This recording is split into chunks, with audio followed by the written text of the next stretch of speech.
In this chapter, we will go through the basic understanding of maps, nautical chart, and sea journey plan. In this section, we refer to geographical maps.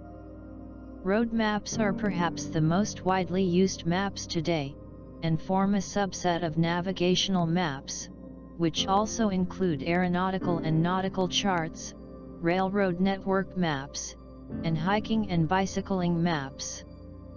The orientation of a map is the relationship between the directions on the map and the corresponding compass directions in reality.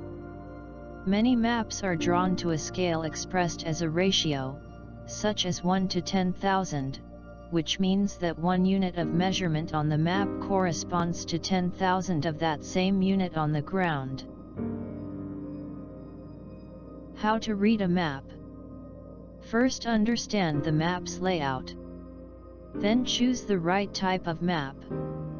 Different kinds of maps exist for different uses. Before you can use a map to help you find your way, you'll need to make sure you're equipped with one that's suitable for the type of traveling you're doing.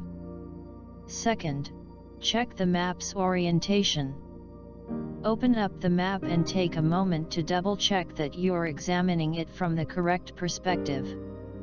Most maps feature a compass rose in one corner that shows which directions are indicated by the various markers. Unless otherwise specified, the top of the map will always correspond with north. Third, refer to the legend to make sense of the map. In addition to a compass rose, many maps also contain a legend, or chart that explains the scientific methods used to draw up the map and lists what important symbols mean.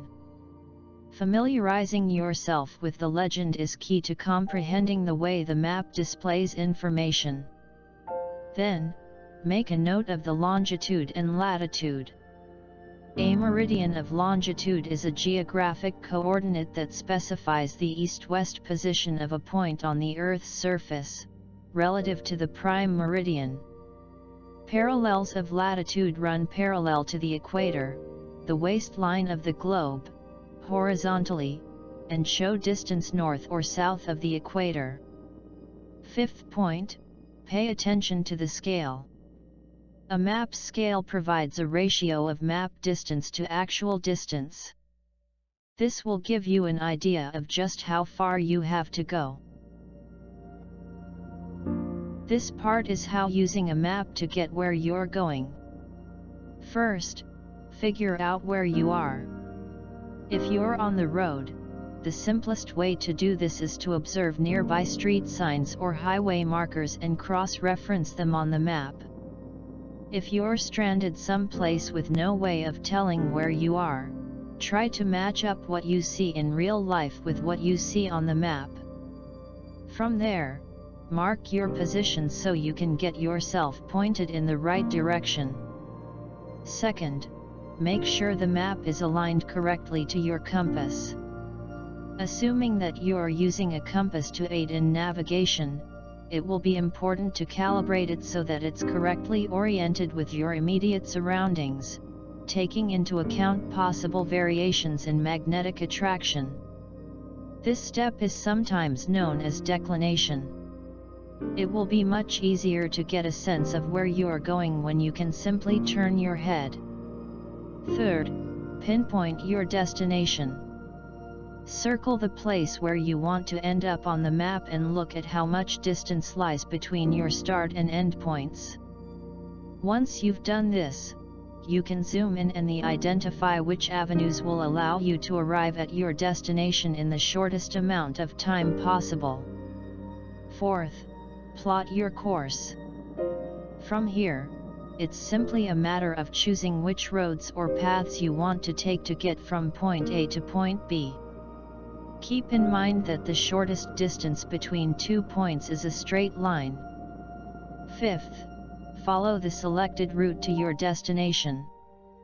Now that all the details have been worked out, you can focus on the journey itself. Roam confidently and watch the miles tick off, glancing back at the map as often as you need. Be careful not to deviate from your course unless you've figured out a different route in advance. Lastly, create checkpoints to keep from losing your way. As you move along, keep track of your progress using a pencil or other writing utensil. Draw a dot, star, or some other symbol whenever you come to a notable landmark. That way, you'll be able to refer to the last checkpoint you passed should you happen to get turned around. Nautical chart. It's sometimes referred as sea map. A nautical chart is a graphic representation of a maritime area and adjacent coastal regions. It may show depths of water and heights of land, natural features of the seabed, details of the coastline, navigational hazards, locations of natural and human-made aids to navigation, information on tides and currents, and local details of the Earth's magnetic field. How to use a nautical chart. Examine and study thoroughly the nautical chart of the specific waters you will be navigating before setting sail. Note your starting point and examine your route, making mental note of any nautical hazards or geographical features you may come across on your journey. Notice all buoys and markers as you encounter them, then keep track of their numbers as they appear. Look for objects noted on the nautical chart that will be visible so you can confirm your location as you make your trip. Know your boat's draft, the depth from the water line to the bottom of the hull or keel so you do not venture into water that is too shallow for your vessel. Know your boat's height when it is sitting in the water, especially if it is a sailboat or has a bridge, so you will know whether your boat can clear the bottom of bridges and power lines. Know your hull's beam or width so you will know if you can navigate locks or narrow bridges, which are noted on nautical charts. Note that water depths on charts are denoted by a simple number. Watch for buoys and markers on the charts and as you navigate, as they are some of the most important navigational features. Measure distance on a nautical chart from the legend. Planning a sea journey. We use the Sha Tin, Tai Po, and Ma On Shan area as our example. Then we should use the Mears Bay chart, HK 3001, from Marine Department.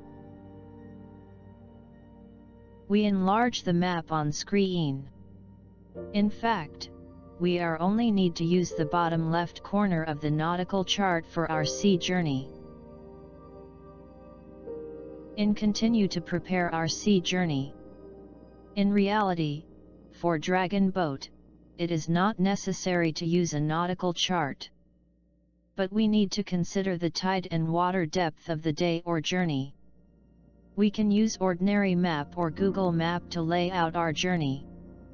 The most important is to know the checkpoint and safety. With today's technology, we can also use Google Map to lay out our journey. We can use the measure distance function to route our journey. Also, we can use the 3D map function to find our checkpoints. For example, we can pinpoint the Marine Police Outer Water District headquarters as our first checkpoint when out to the Tolo Harbor. We can use the Google Maps measure distance function to lay out the checkpoints and also know the distance need to travel. Material for the journey. The crew may need compress for navigation, but in Dragon Boat Sea Journey, by knowing your checkpoint well is more important. Then, make sure all the equipments are in good condition and safe. Check the Dragon boat and paddles and steer, floating devices and life vessel are enough for all.